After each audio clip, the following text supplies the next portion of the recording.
J'ai les pieds en avant, je me protège. Là, je vous ai dit, le courant m'emmène. D'accord? Je me protège avec les pieds, j'ai le bassin qui est au-dessus. Et je peux respirer. La formation se déroule en deux parties. Une partie théorie le matin, où on analyse les mouvements d'eau et la prévention du risque d'inondation de manière assez large. Et puis l'après-midi, on travaille dans l'eau, on simule une montée des eaux et on travaille sur 5 ateliers qui sont censés reproduire des conditions réelles de montée des eaux, où on voit sur le volet comportemental comment on peut s'en sortir.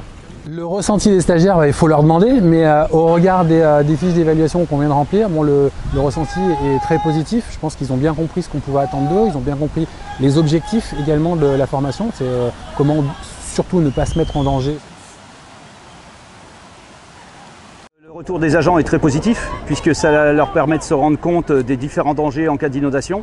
Étant gamine, on s'amusait à descendre les rivières, mais c'était des petites rivières.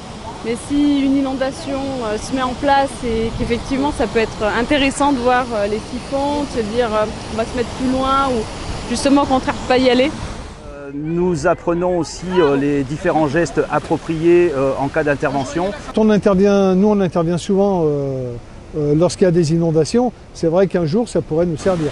Quand tu vas dans l'eau, avec les conseils qu'on t'a donnés le matin, il est vrai que tu te sens plus à l'aise.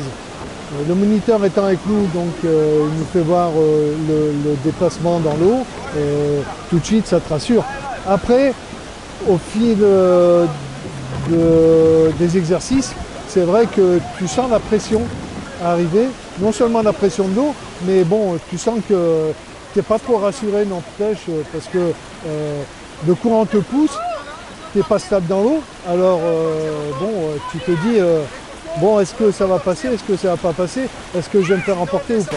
Et après, tu arrives ici sur le dernier exercice où quand tu plonges, tu te fais vraiment entraîner par le courant. Et là, tu sens que tout ce que tu as fait avant est payant parce que tu arrives à te retrouver dans des zones libres où tu peux regagner le bord plus facilement. On s'amuse parce qu'on découvre plusieurs choses et on apprend à être un peu plus à l'aise, quoi. Puisqu'on apprend les courants, le contre-courant, voilà quoi. Comment se dépatouiller, enfin un peu.